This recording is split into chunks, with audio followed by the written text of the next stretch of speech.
नमस्कार दोस्तों, इस चैनल पर आने के लिए धन्यवाद। कृपया हमारे इस चैनल को सब्सक्राइब करें। हमारे इस चैनल पे हिस्ट्री एंड बायोग्राफी और बहुत अच्छी कहानी भी आती रहेगी, इसलिए चैनल को सब्सक्राइब करें। धन्यवाद। हेलो दोस्तों, इस वीडियो में हम बात कर रहे हैं कोरोना वायरस के बारे में। कोरोना वायरस का इतिहास। तो चलिए शुरू करते हैं। रोग 2019 कोविड-19 गंभीर तीव्र श्वसन सिंड्रोम कोरोना वायरस 2 SARS-CoV-2 के कारण होने वाली एक संक्रामक बीमारी है। दिसंबर 2019 में चीन के वुहान में पहले ज्ञात मामले की पहचान की गई थी। तब से यह बीमारी दुनिया भर में फैल गई है, जिससे एक महामारी चल रही है। कोरोना वायरस का इतिहास। वायरस को प्राकृतिक पशु मूल का माना जाता है। सबसे अधिक संभावना स्पिलओवर संक्रमण के माध्यम से होती है। इस बारे में कई सिद्धांत हैं कि पहला मामला तथाकथित रोगी शून्य कहां से उत्पन्न हुआ और महामारी की उत्पत्ति की जांच जारी है। फाइलोजेनेटिक्स का अनुमान है कि SARS-CoV-2 अक्टूबर या नवंबर 2019 में उत्पन्न हुआ। एक फाइलोजेनेटिक एल्गोरिथम विश्लेषण ने सुझाव दिया कि वायरस वुहान से पहले ग्वांगडोंग में घूम रहा होगा। साक्ष्य से पता चलता है कि यह एक कोरोना वायरस से उतरता है जो जंगली चमगादड़ों को संक्रमित करता है और एक मध्यस्थ वन्यजीव मेजबान के माध्यम से मनुष्यों में फैलता है। संभावना है कि वायरस गलती से एक प्रयोगशाला से निकल गया था।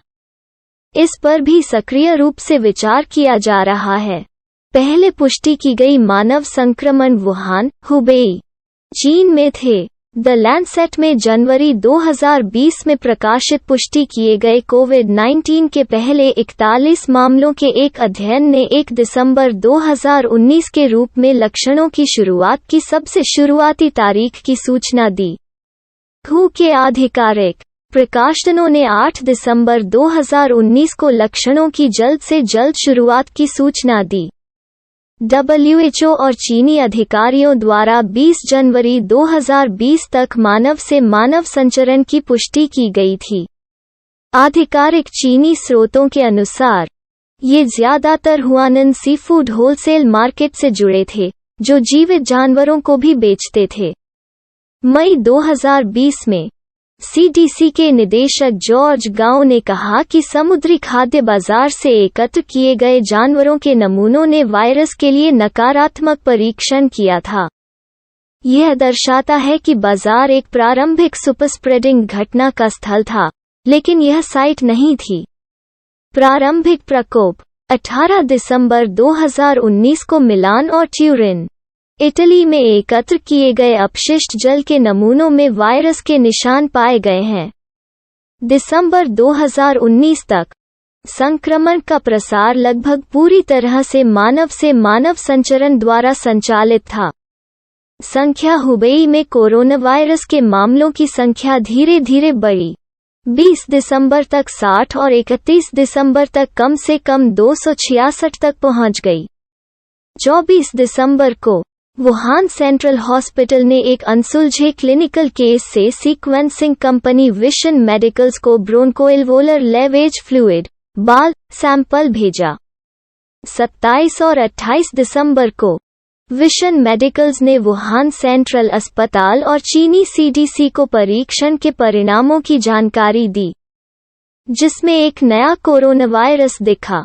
अज्ञात कारणों का एक निमोनिया समूह 26 दिसंबर को देखा गया था और हुबेई प्रांतीय अस्पताल में डॉक्टर झांग जिक्सियन द्वारा इलाज किया गया था, जिन्होंने 27 दिसंबर को वुहान जियानघन CDC को सूचित किया था। 30 दिसंबर को कंपनी कैपिटबियो मेड लैब से वुहान सेंट्रल अस्पताल को संबोधित एक परीक्षण रिपोर्ट अल्पविराम ने सार्स के लिए एक गलत सकारात्मक परिणाम बताया, जिसके कारण वुहान सेंट्रल अस्पताल में डॉक्टरों के एक समूह ने अपने सहयोगियों और संबंधित अस्पताल अधिकारियों को परिणाम के बारे में सचेत किया। वुहान नगर स्वास्थ्य आयोग ने उसी शाम अज्ञात कारण के निमोनिया के उपचार पर विभिन्न चिकित्सा संस्थानों को नोटिस जारी किया। ली वेनलियांग 3 जनवरी को दंडित सहित इनमें से 8 डॉक्टरों को बाद में झूठी अफवाहें फैलाने के लिए पुलिस ने चेतावनी दी थी और दूसरे एफएन को उनके वरिष्ठों ने अलार्म बजाने के लिए फटकार लगाई थी। वुहान नगर स्वास्थ्य आयोग ने 31 दिसंबर को अज्ञात कारण से निमोनिया के प्रकोप की पहली सार्वजनिक घोषणा की, जिसमें 27 मामलों की जांच शुरू करने की पुष्टि की गई। प्रकोप के शुरुआती चरणों के दौरान मामलों की संख्या लगभग हर 7.5 दिनों में दोगुनी हो गई।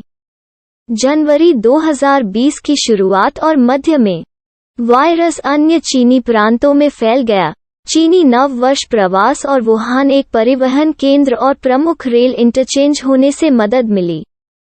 20 जनवरी को चीन ने एक दिन में लगभग 140 नए मामले दर्ज किए, जिनमें बीजिंग में 2 और शेनझेन में 1 व्यक्ति शामिल है। बाद में आधिकारिक आंकड़ों से पता चलता है कि तब तक 6174 लोगों में इसके लक्षण विकसित हो चुके थे और हो सकता है कि और लोग संक्रमित हो गए हों। 24 जनवरी को द लैंसेट में एक रिपोर्ट ने मानव संचरण का संकेत दिया, स्वास्थ्य कार्यकर्ताओं के लिए व्यक्तिगत सुरक्षा उपकरणों की जोरदार सिफारिश की और कहा कि इसकी महामारी क्षमता के कारण वायरस के लिए परीक्षण आवश्यक था। 30 जनवरी को WHO ने कोरोना वायरस को अंतर्राष्ट्रीय चिंता का सार्वजनिक स्वास्थ्य आपातकाल घोषित किया। इस समय तक प्रकोप 100 से 200 गुना तक फैल गया। इटली में 31 जनवरी 2020 को इसके पहले पुष्ट मामले थे। चीन के 2 पर्यटक 19 मार्च 2020 को सबसे अधिक मौतों के साथ इटली ने चीन को पीछे छोड़ दिया। 26 मार्च तक संयुक्त राज्य अमेरिका ने दुनिया में सबसे अधिक पुष्ट मामलों के साथ चीन और इटली को पीछे छोड़ दिया था। कोरोना वायरस जीनोम पर शोध से संकेत मिलता है कि न्यूयॉर्क में अधिकांश कोविड-19 मामले सीधे चीन या किसी अन्य एशियाई देश के बजाय यूरोपीय यात्रियों से आए थे। पूर्व के नमूनों की पुनः जांच करने पर फ्रांस में एक व्यक्ति मिला, जिसे 27 दिसंबर 2019 को वायरस था, और संयुक्त राज्य अमेरिका में एक व्यक्ति जिसकी 6 फरवरी 2020 को बीमारी से मृत्यु हो गई थी।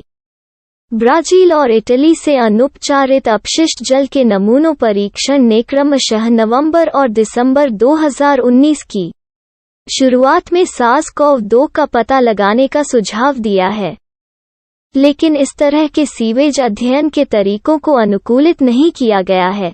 कई की समीक्षा नहीं की गई है।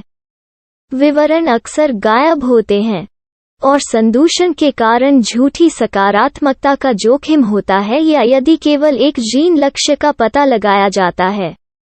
सितंबर 2020 की समीक्षा पत्रिका के लेख में कहा गया है, संभावना है कि कोविड-19 संक्रमण पहले ही यूरोप में फैल गया था।